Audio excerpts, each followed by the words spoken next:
Hey Canucks fans, it looks like the Canucks will be rolling out 2 new D pairings tonight in an effort to bump the slump. Now I did my first vlog of the day earlier today, so I'll spare you from the long intro, but I'm happy that you're here, happy you're watching this as I continue to preview tonight's home opener, the big matchup against the Montreal Canadiens. Canucks got off the ice just a few minutes ago, or a little while ago, from practice at Rogers Arena. And given that it's the home opener, I've talked about this a couple times, or at least over the last couple of days on my vlog, because it's a home game, all the reporters that you like to hear from, the Jeff Pattersons and the Thomas Drances and the Brendan Batchers and Ben Kuzmas of the world, they were actually in the arena and able to provide a lot more context, more details, more news, more scoop than in the 4 previous games that were on the road in Alberta. So it sounds like this is how the Canucks are lining up.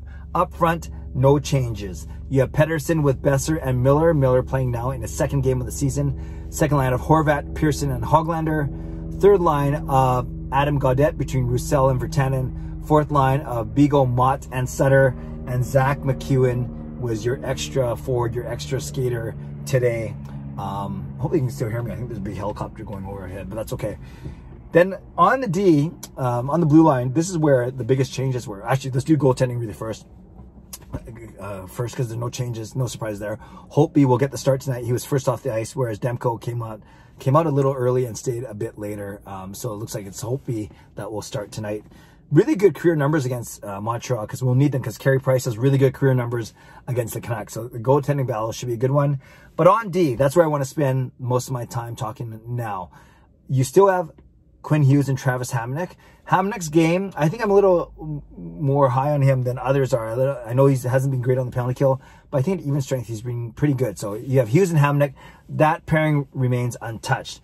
But then we have Schmidt playing with Myers, and then Edler playing with Jalen Chatfield, who's making his NHL debut. But we'll get to him in a second. With Schmidt playing with Myers, what's to note here is they're going to be a very good skating duo. But Nate Schmidt is now going back to the left side. He's a left shot D-man, and he can play both left and right. And he played the right side for the first 4 games with the Canucks when he was partnered with Alex Edler, actually. Edler on the left, of course, Schmidt on the right. But now, because of Chatfield coming in, and that means Juolevi's coming out, Juolevi, a left shot D-man, they're unbalanced. So Schmidt goes to play on the left side with Tyler Myers. So I think that's what you're looking at for your top 4 tonight, is Hughes and Hamonic, and then Schmidt along with Myers.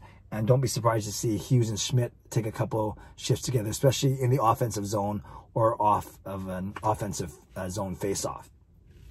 So Edler then will play, he could play probably reduced minutes, even strength, because he'll play in the 3rd pairing with Jalen Chatfield. Edler will still get his penalty kill minutes, of course. Jalen Chatfield, a really good story, 24 years old, not drafted, either in the AHL or, more importantly, the NHL. Did well in Windsor Spitfires, played with Michael DiPietro there. I think they won a title there. And then he had a pretty serviceable, unremarkable 3 years in Utica, where he played the majority of the games and really built a reputation as a good stay-at-home defenseman. So we've been talking about how Hamonic's going to try and replace Chris Tanev. You see some of Chris Tanev's game in Jalen Chatfield as well. Decent size. He blocks a lot of shots. Not good skater. You got to be a good skater playing in the NHL, but he didn't put up more than, I think, 12 points in all his seasons in Utica. So we're not looking for an offensive powerhouse here in Jalen Chatfield, but you are looking at a guy who plays really hard, not afraid to play the body, block shots, makes all those hustle plays that maybe don't get noticed on the score sheet, the stat sheet, but a really, really good teammate and really good stay-at-home guy. So partner with Edler, that's going to be a stay-at-home combo. Of course, they're not going to make, I don't think they're going to do crazy forays into the offensive zone. Edler does like to get his shot off when he can. But, you know, obviously when it's not Myers, it's not Schmidt, it's definitely not Hughes. So this is going to be the stay-at-home pair of the 3. And I think, you know, I think it's a good change. You certainly don't blame the losses on Olli Juolevi. Juolevi's looked fine, but he's played 10 minutes, 11 minutes, 11 minutes, and then only 7 minutes in the last game. So obviously he hasn't been, some of that special teams related. He doesn't play on power play or penalty kill, but mostly it's been sheltered minutes. And maybe with Chatfield, tiny bit older, maybe you won't have to shelter Chatfield as much. Maybe, but we'll see. We'll see what kind of minutes and what the flow of the game tonight, and depending on if we're winning or if we're losing and all that kind of stuff. With Chatfield, he did 3 years in Utica after signing a 3-year entry-level deal in March of 2017. So that was 2017, 2018, 2019, going into 2020 season. And then right at the start of this season, on December 9th, he signed a 1-year deal with the Canucks. It's a 1-year, 2-way deal. That means he gets paid in 2 different ways. He makes $700,000 when he's with the big club, and he makes $125,000 when he's with Utica. So obviously you can say Utica / taxi squad, but depending on how they manipulate the roster, he's making more money. That's what a 2-way contract does. You make more money when you play with the big team. So Juolevi comes out and is limited minutes, and Chatfield comes in. Will Chatfield get some penalty killing time? I doubt it. I think it's too early for that. And I think you have pairs in, I don't know if they're going to switch Edler and Hamonic up, and then Schmidt and Myers, they can kill penalties. And Schmidt does double duty, of course, doing power play, the second unit as well. So I'm happy for Chatfield. I'm excited to see how he goes. Don't look at this as a mark on Olli Juolevi or you know, indication of his play. I think it's a chance to, in a compressed season with 3 and 4 all the time, that you want to be able to cycle healthy guys through, keep them fresh, and give your opponents and give your own team a different look. Lastly, important to note that Olli Juolevi was still practicing, and he practiced on the 4th pair, so to speak, with a returning Jordie Benn. I think that's very important to note as well. JT Miller had 7 days of quarantine.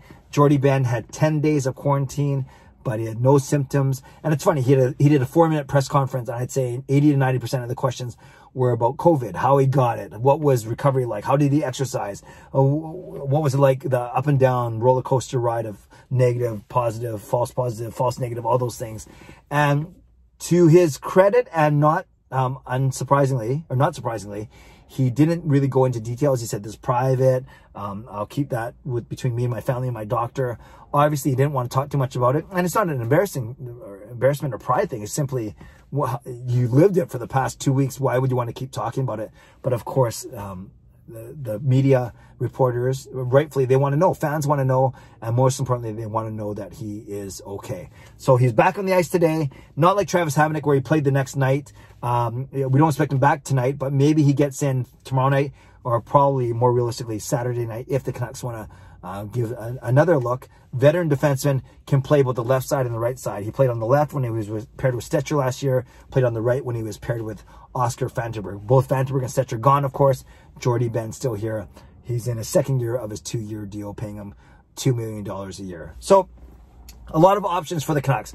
They rolled out 4 pairs at practice. Obviously, only 3 pairs can play tonight. That's Hughes, Hamonic, Schmidt with Myers, and then Edler with Chatfield, and then with Juolevi and Benn being the extras. We'll see which of those 2 guys get into the game first. So Canucks get into a game first, not tonight's game. Because tonight's game is about Jalen Chatfield. It's about the Canucks hosting the Montreal Canadiens in their home opener. I asked for a score prediction in my earlier video. For this video, I'll simply say, what do you expect from Jalen Chatfield? What do you like about his game? And what do you think he may bring to the team tonight? Canucks fans, leave a comment below. I'd love to read, react, and reply. As always, subscribe if you like to. Like this video if you like to. Join me for my post-game live stream 15 minutes after the final buzzer right here on YouTube. Stay safe, stay healthy, take care of yourselves, and take care of each other. Have a great day. God bless, and enjoy the game.